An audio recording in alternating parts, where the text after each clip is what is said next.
La Russie a testé avec succès une alternative nationale à l'Internet mondial, a annoncé son gouvernement. Les détails de ce test étaient vagues mais, selon le ministère des Communications, les utilisateurs ordinaires n'ont pas remarqué de changement. Malheureusement, la direction prise par la Russie n'est qu'une étape supplémentaire dans le démantèlement croissant de l'Internet, a déclaré le professeur Alan Woodward, informaticien à l'Université du Surrey. De plus en plus, les pays autoritaires qui veulent contrôler ce que voient les citoyens regardent ce que l'Iran et la Chine ont déjà fait. Cela signifie que les gens n'auront pas accès au dialogue sur ce qui se passe dans leur propre pays, ils seront maintenus dans leur propre bulle.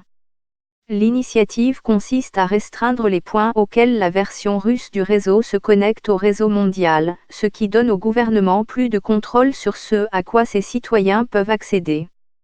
Cela permettrait aux fournisseurs d'accès Internet et aux opérateurs de télécommunications de configurer l'Internet à l'intérieur de leurs frontières comme un gigantesque intranet, comme le fait une grande entreprise, a expliqué le professeur Woodward. Les pays reçoivent des services web étrangers via des câbles sous-marins ou des NUDS, des points de connexion où les données sont transmises vers et depuis les réseaux de communication d'autres pays.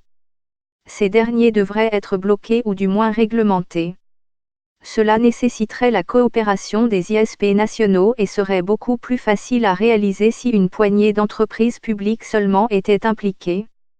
Plus un pays possède de réseaux et de connexions, plus il est difficile d'en contrôler l'accès. En Iran, le réseau national d'information permet l'accès aux services web tout en contrôlant tout le contenu du réseau et en limitant les informations externes. Il est géré par la Société publique de télécommunications de l'Iran. L'un des avantages de la transformation effective de tous les accès à Internet en un jardin clos contrôlé par le gouvernement est que les réseaux privés virtuels, VPN, souvent utilisés pour contourner les blocages, ne fonctionneraient pas.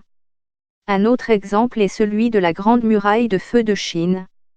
Elle bloque l'accès à de nombreux services Internet étrangers, ce qui a permis à plusieurs géants nationaux de la technologie de s'établir. La Russie a déjà ses propres champions technologiques, tels que Yandex et Mail.ru, mais d'autres entreprises locales pourraient également en profiter. Le pays prévoit de créer son propre Wikipédia et les politiciens ont adopté un projet de loi qui interdit la vente de smartphones qui ne sont pas équipés de logiciels russes préinstallés. Un expert a averti que cette politique pourrait aider l'État à réprimer la liberté d'expression, mais il a ajouté qu'il n'était pas certain qu'elle réussirait. Le gouvernement russe s'est heurté à des difficultés techniques dans le passé lorsqu'il a tenté d'accroître le contrôle sur Internet, a déclaré à la BBC Justin Sherman, un spécialiste de la politique de cybersécurité du groupe de réflexion Neo America.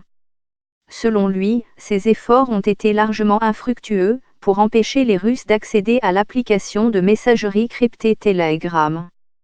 Sans plus d'informations sur ce test, il est cependant difficile d'évaluer exactement les progrès réalisés par la Russie sur la voie d'un Internet national isolable, soutient-il.